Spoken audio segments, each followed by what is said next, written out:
Let's continue the conversation now with retired Army Lieutenant General Michael Flynn, the former director of the Defense Intelligence Agency and author of the soon-to-be-released book, The Field to Fight: How We Can Win the Global War Against Radical Islam and Its Allies. Just one more political question, General Flynn, because we were getting into politics before the break.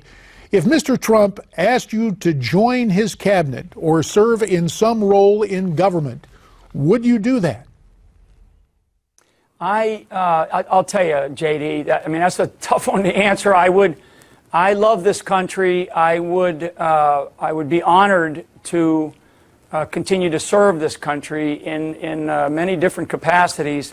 At this stage of my life where I'm at today, that's a tough one. That's a tougher one to answer because I'm so involved in so many other things and have made commitments to my family, primarily to my family. And I was, almost 34 years serving in some pretty demanding assignments. And, I missed one son's wedding. I almost missed another. I missed birthdays. So, that's a sacrifice, and I'd have to give that a lot more thought.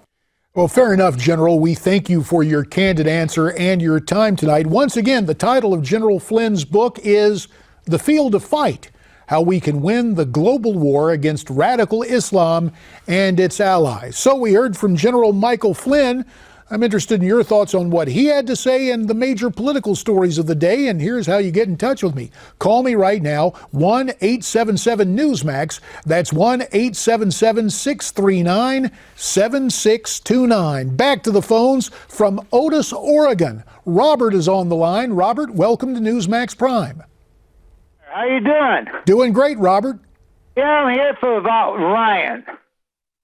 When he came out, I see that on TV about Ryan. Yep. And your take on it? You upset with Paul? I think we lost Robert. Let me talk about this for a second. The official line going around Washington is that Paul Ryan was concerned about entitlement reform and the fact that that Donald Trump is not willing right now to tackle that with Social Security or Medicare, and that's why he's stepping back. Listen, I know Paul. I think something else afoot. I think, quite frankly, he made demands to become the Speaker of the House, and I think that got things a little bit out of whack. And so Paul is listening to a staff that basically engages in telling Paul he's the greatest guy on earth. Sorry, that's just the way I see it. Now to Austin, Texas for Fernando. Hi, Fernando. Hi, Mr. Hayworth. How are you? I'm doing okay, but just call me JD, okay? No, sir. I appreciate your service, okay? It was a great honor. Thank you. I served my country for 22 years. God bless you.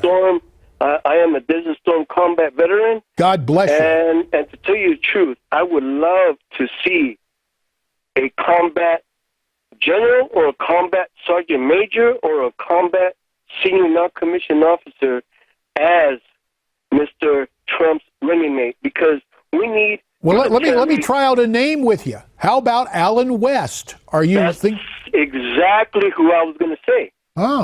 And what is it about Alan that you like? Alan West has integrity. He's a leader.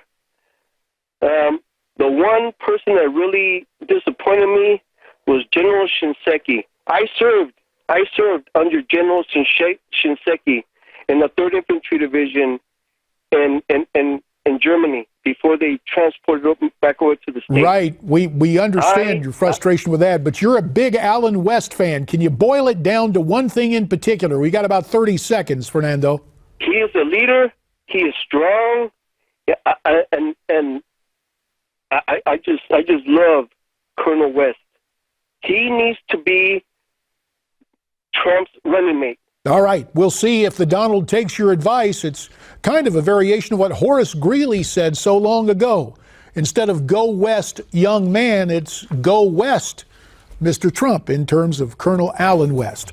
When we come back, we're going to be talking about television spots and a predictable war you knew it would happen between the Trump and the Clinton forces and some collateral damage involving us at Newsmax TV. We'll explain all that as we continue here on Newsmax Prime.